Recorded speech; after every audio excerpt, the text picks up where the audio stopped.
G'day Bomber fans, a late Tuesday upload. I don't think I've ever put out a video this late in the day or night now, probably by the time this is actually out. But I was getting my Adelaide preview done and dusted for tomorrow, and I saw the club post the injury update. And, I mean, there was already a fair bit to talk about after the Hawthorn game. We obviously lost two of our most important players against the Hawks, Ridley and Langford. Huge outs. But I feel like there's, in a weird way, this injury update is a positive one. I guess positive in the sense that it's better than I thought it was going to be after the Hawthorn game. So we're going to check up and see how the players are doing. We've got some more important players with imminent return dates too. So yeah, there's a lot to get through. We got to get through this game against Adelaide before anything significant changes. But then from there, we should expect to see some players return. So yeah, let's get to the injury update. Let's go through the list that the club posted. Okay, starting from top to bottom. So Alwyn Davey Jr. and Will Setterfield are both officially tested to play this week at some level. You would think VFL, but yeah, that is great news. I mean, for starters, I don't even remember Setterfield being injured, but it's great to have him back. I guess he's just about overcome that groin issue that he was battling with for, I don't know, a day. I don't know. Davey, though, him getting back this early is great. He had such a good preseason until that injury. And if he can get back into the VFL this week or next week and play some good footy, that's going to be really good for the club because it can add some competition for spots there. Because, well, yeah, if he didn't have that injury to start with, I think we'd all be talking about him as a potential player in our 23 regardless. So, yeah, he was looking good. So it's good to have him back pretty early into the season. Great news. Yeah, then after them, three more players pretty close to returning, all experienced and important to the club.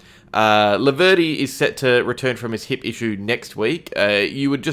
You'd love him fit this week to replace Ridley, but he will be back next week, which is great. Probably in the VFL, just because he hasn't done much lately at training. Same with Darcy Parish. He is labelled as 1 week away, but I would love to see him playing some VFL before he returns, just because he's been away from training for so long now.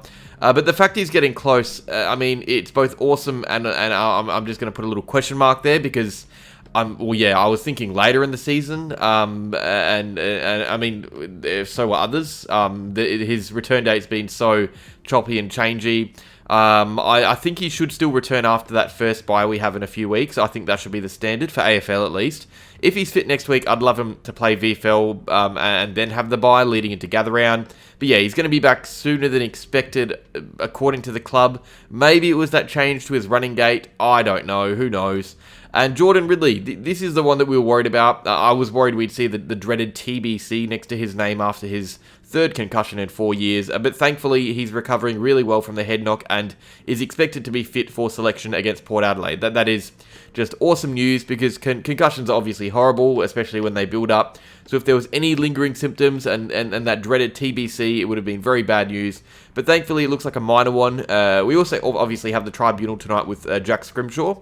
I think he should get at least a week. 3 feels a bit much, what's already offered from the AFL. The Hawks are trying to challenge that, but I mean, I wouldn't mind 3. It wouldn't be the correct call, but you would, if you come for Ridley, you better face the consequences. Let's give him 5 or 6 while we're at it. Onto the guys a bit further away. So Peter Wright, he injured that ankle at training. Was it a VFL? Oh, was it a practice match or training? I've forgotten. One of the two. He either injured his ankle at VFL practice match or at training. He injured his ankle.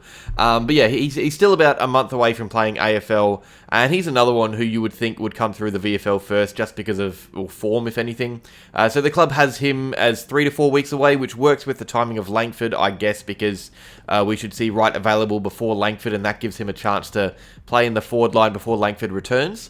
That would be a good thing to have for the club to see if he can actually regain that form or not. And speaking of Langford, he did in fact strain that hamstring against the Hawks, so that is not good news. Luckily though, little silver lining, it is not a bad one. I remember the opening game of 2022, he tore it in a really bad way against the Cats, and I think it was the same hamstring he did against the Hawks.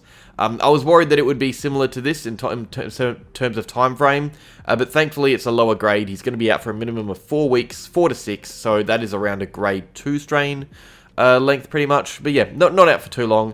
We also have a bye in that time, so hopefully he only misses 4 or 5 games.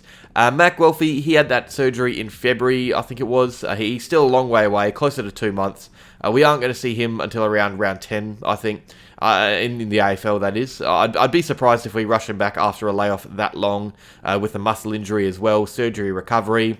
I think he's another who would play their first game or two in the VFL first. Langford might not need to, just because he's come through the AFL. The last so much in the last few years with match fitness he's built up in the last 3 full seasons. Guelphy, not so much. And finally, Nick Cox. This is the worrying one. He is still labelled as TBC. That head is being protected, which of course is the right thing for the club to be doing. Now, Scott, Scooter McNeese, not Brad Scott, he tweeted out saying that Cox was involved in training a bit more today, doing more running and some skills work, so that is promising. But yeah, still no time frame there. Really tough to know what will happen. Big unknown. I'd rather see like a 12-week return date than nothing. Seeing the dreaded TBC with a head knock is just not ideal, because it means anything can happen, including the worst. So yeah, hopefully he comes back and plays footy. By the worst, by the way, I mean retirement. I don't mean anything sinister. That's the injury list. Okay, so VFL this weekend, you're going to see my AFL preview tomorrow, but some things to look forward to in the VFL, because if this injury list remains the way it is now, we will have about 10 players in the VFL, half of which will be first-year players. This is why I'm going to be watching the reserves like a hawk this season, giving you weekly updates, because these guys are our future. So some of the players you should be looking out for are Zach Johnson, Archer Day Wicks, Reese Unwin. Then you got guys like Lamont Lowell and Vigo in their second years who are out of contract, but they've got a lot to prove, but they've still got some promise to their game. Drine and Newen as well. There are plenty of really promising young players running through our VFL this year. So if you can, give the games a watch, and if you can't, stay tuned to the channel, because I will have regular updates. I forgot about Angus Clark. I forgot about my boy Angus Clark. How on earth could I have done that? That is, I apologise. I've got it. You know what? That might be the worst thing I've ever done on this channel, forgetting about Angus Clark. I mean, even after he got the mum tick of approval, I forgot about him. I apologise, Angus. Of course he will be playing. But yeah, there's lots to focus on this week with both teams. And although the injury list is growing, most of it is in a positive direction. At least more positive than we thought it would be after the Hawthorn game. So yeah. This time in 2 weeks, we may have dwindled down the injury list from, what is it now, 8? I don't know if I can count, but half of that. 5 players might have returned in that time. Hopefully no more injured. But yeah, that is that. Quick video. We've got the preview out tomorrow, so stay tuned for that. Maybe something on Thursday. We'll have the team reaction on Friday, because there might be some debutantes. So yeah, like if you enjoyed, subscribe if you're new, and go Bombers.